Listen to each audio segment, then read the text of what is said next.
आइ एकटा बहुत सुंदर बटगबनी याद आबि गेल। हमरा सबके जे मधुश्रावणी भेल छलै ने, तऽ ई गीत बहुत गाबै छलियै। और ओना तऽ ई गीत वर्षाके टाइमके गीत छै, किया तऽ सावनमे मधुश्रावणीमे वर्षा होइत रहै छै। और ओहि कालमे ई बटगबनी हमसब बड्ड गाबै छलियै मधुश्रावणीमे।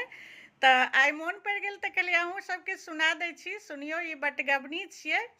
और ई गीत नीक लागत तऽ कनि कमेंट लाइक जरूर कर लेबै, और कनि हमरा पेजके फॉलो जरूर कर लिअ। हम अपना मिथिलाके पारंपरिक गीत गाबै छियै। तऽ सुनू ई बटगबनी। सावनी भादो में, सावनी भादो में चुबैया पिया के बंगिला। सावनी भादो में पिया के कमैया पाँच रुपैया। पिया के कमैया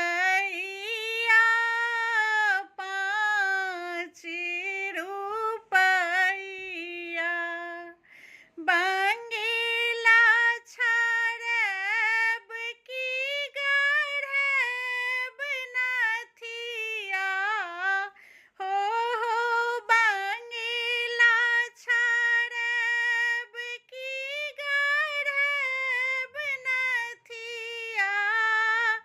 सावन भादो में, सावन भादो में चुबैया पिया के बंगिला।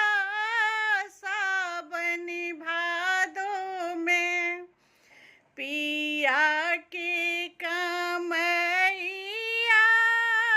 पाँच रुपैया। पिया के कमैया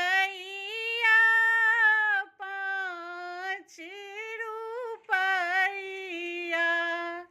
बंगिला छाड़ब की बनब झुमका। हो बंगिला छाड़ब की गढ़ब झुमका।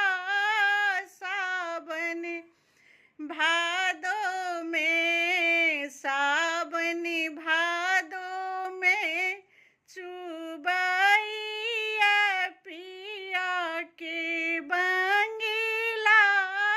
सावन भादो में पिया के कमैया